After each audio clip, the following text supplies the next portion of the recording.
what if you have spun all your 3 singles onto a bobbin and you're ready to ply, and you talk to somebody, or you watch your show, or you're tired, or it's early in the morning and you're not awake yet, and you suddenly realize you plied all the way into the wrong direction. You spun it this way and you plied it this way. It happened to me with this tiny skein of green sari silk I spun during Tour de Fleece. I don't wish it to anybody, but I solved it. I spun those 3 singles of red sari silk to continue my line of mini skeins of sari silk, and I'm ready to ply. And for you, I will ply it into the wrong direction for a bit, and then unravel it to ply it the right direction. I just want to talk real quick about this lazy kate from Dreaming Robots. I spun this with the eel wheel from Dreaming Robots, and I actually will ply it on the spinning wheel because I still like plying on traditional wheels better, because I can feel better how tight the ply is. I know how much I pedal. Yeah, this lazy kate goes apart and you can add on as many as you want. So if you want to do a 6 ply, you can just add on more of those parts. And the cool thing is the tops screw out and come also with skinnier tops. See that? This is skinnier.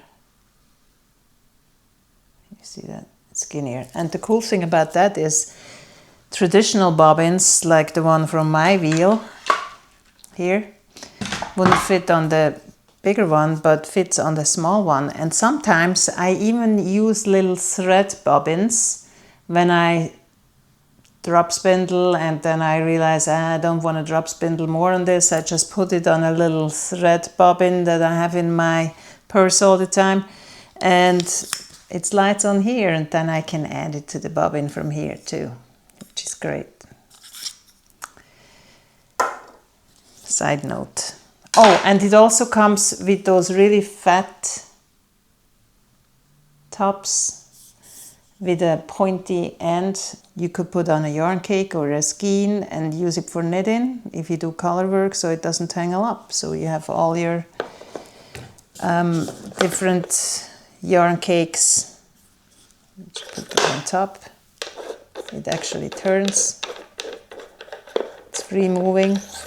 And you have your skeins or yarn cakes not tangle up or roll around, or have the cat play with it or whatever. I love wooden lazy kates, but this one is super practical. By the way, a little hack for attaching your leader to the bobbin. If you do it like that, you know, just with a loop and pull through the loop, and then sometimes it doesn't catch onto the bobbin and the yarn won't feed onto the bobbin. The trick is to do it like that, then wrap it around the other direction.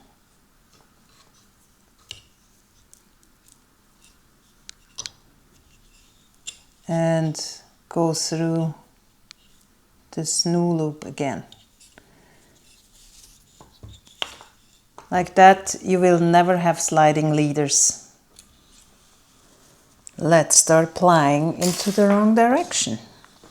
When I was doing this originally with my green silk, maybe it's because I'm spinning silk right now, I didn't really see it in the moment. I thought this looks weird, but I didn't think anything of it. I thought, oh, maybe that sari silk is just different. And I just kept plying. And because the singles are so thin, I couldn't really see what happened. Plus I was totally distracted by other stuff going on around me. I wasn't watching a show, but there was a lot of things going on around the house. So I'm not sure how much I should do. I think that is enough for now. I mean, you get the concept. It's plied wrong. So to unply it, I just loop this wrongly plied yarn 2 times around the next hook, and then I start unplying.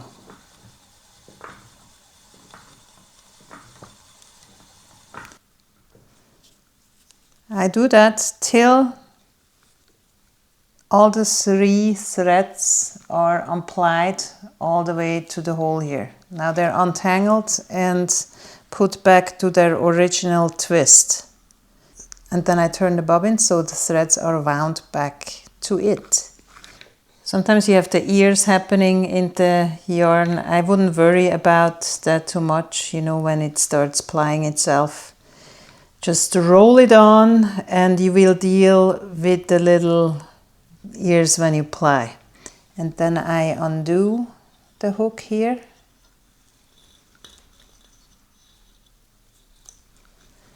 Pull the next part of the ply out.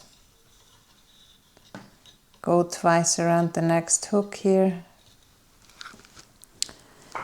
And do the same till it's unplied. Now, if you have plied a whole skein already, then this will take a while, of course. But I think it's still better than taking the bobbin off and unply it to another bobbin, because you will never have a perfect unplying unless you do bit by bit. Sometimes it gets all twisted up like this, then you just pull it, you know, go to the last hook or whatever. Just make sure your yarn is stretched, because you're working only with that part that's from this hole here to your hands. That's the only part you have to worry about. You don't have to worry about what happens on the bobbin right now. While you wind up the yarn, you should never let go of the point where your ply ends. Because if you let go, then it will, all weird things will happen. It will ply the other direction, etc. Just never let go of this part. Try to keep the threads separate as they unplied. I put one over this hook, one is hanging in the middle, and one I have here. So they don't tangle up before you roll it back onto the bobbin. Towards the end, when the bobbin is almost empty, it gets messier. Just make sure the wrongly plied yarn is not tangling up too much and it's securely attached to the hooks, so you can unply it.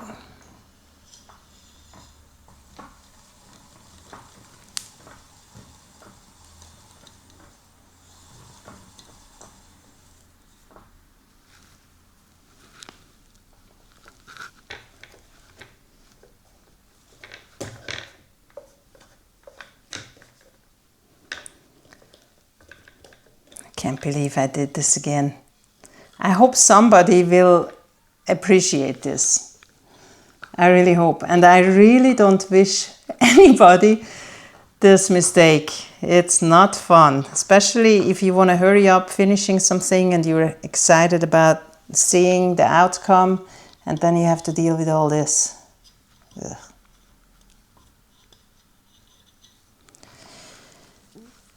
But maybe it's one of those things that just has to happen sometime. I think it's still not as bad as frogging a sweater, honestly. I think it's less frustrating. All right, and here we are. Here is the leader. So let's ply this the right way. I show you how I ply.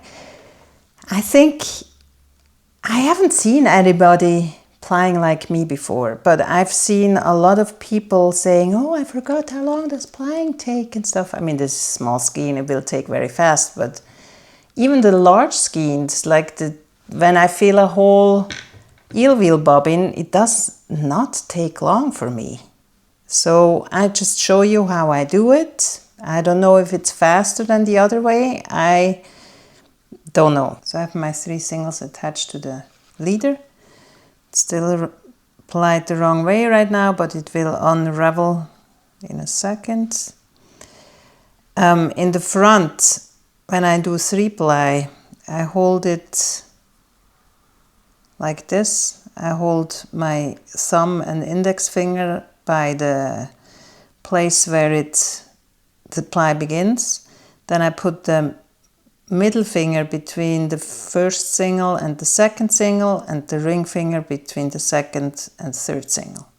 That's how I hold it. With the other hand, I go in with my middle and index finger to separate the 3 threads, and hold also with the thumb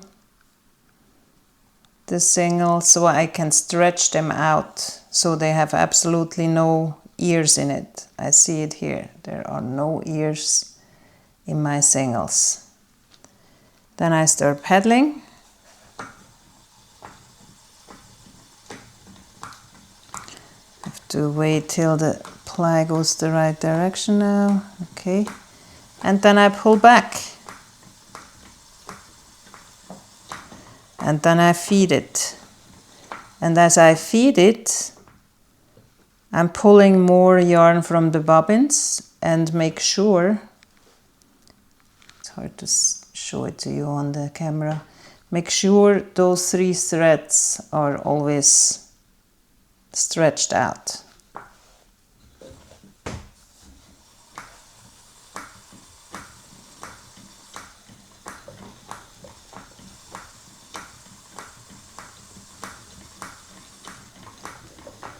And then usually with that thin thread, usually when I do a 3-ply with singles that are so thin, I need about 8 petals for it to be perfectly plied.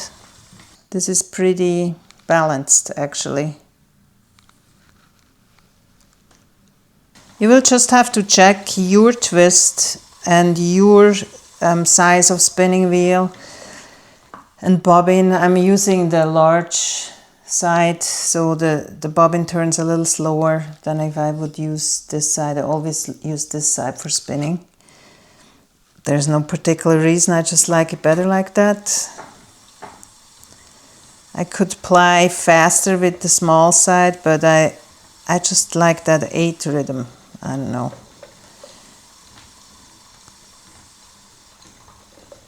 And this is very thin. I mean, it doesn't look like a lot, but it's probably going to be about 40 meters. I should change the hook, which is not a lot, but that's the whole point. I just want samples of this sari silk so I can see which mix I like best, and maybe later on do a big skein of it and then use up the sample as color work in a summer top. As you see here, I'm using both my feet on the pedal. I sometimes use one feet, the left or the right, and for plying I mostly use both feet. So if you have never tried pedaling with both feet, you should. It's nice. On a 1-pedal spinning wheel, I mean, there are spinning wheels that have 2 pedals. I've never spun on one of those. My mini skeins of silk, I usually don't take on the niddy-noddy. I have a small niddy-noddy, but the driver string, I take it off the wheel and I just wrap it around my arm, because I know my arm, like this length around, is 80 centimeters. And then I usually count it, how many times I wrap it around. 2, 4, 6.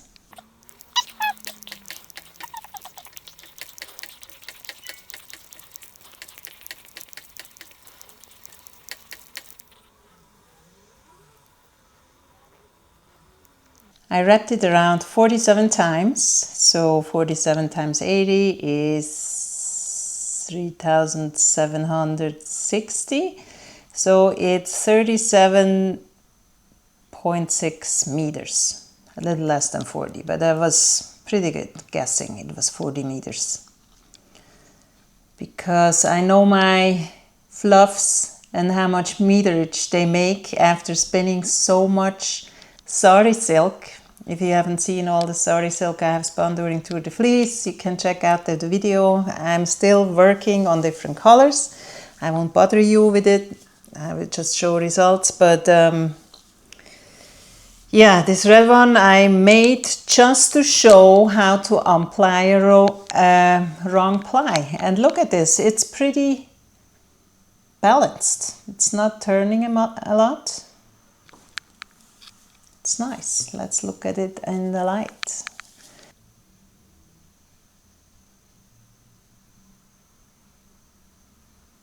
Beautiful color. Beautiful. Beautiful red.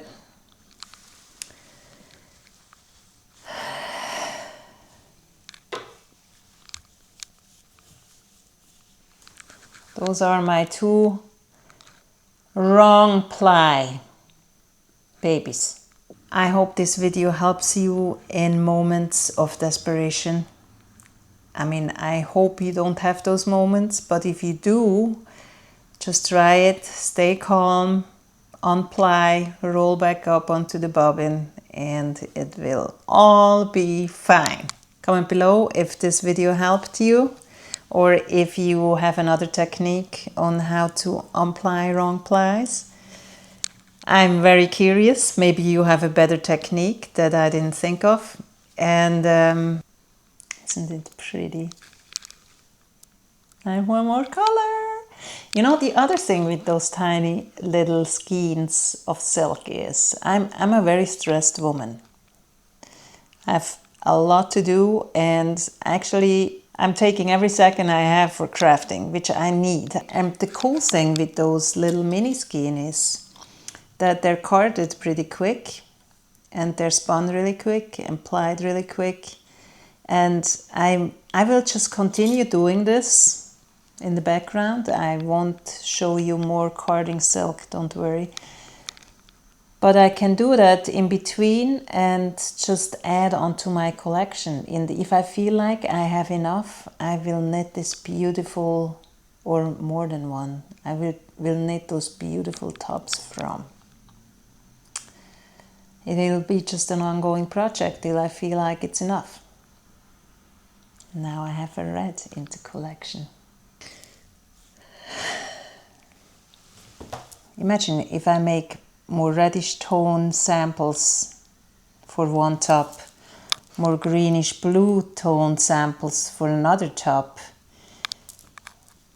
You know, I have this whole bright top coming. I have so much singles already spun that I apply soon, which will be bigger than this skein. And then, you know, yeah, a yellow one. It's gonna be nice. And they won't bleed. If they bleed into each other in reddish tones, it doesn't matter. They can bleed all they want. It's just blue and green, you know. That's the plan. Thank you so much for watching. You like to see more of my silk videos from Tour de Fleece? Check it out. If you don't want to see spinning videos, there is also some other stuff on my channel, and in future there will be knitting, crocheting with beads, dyeing.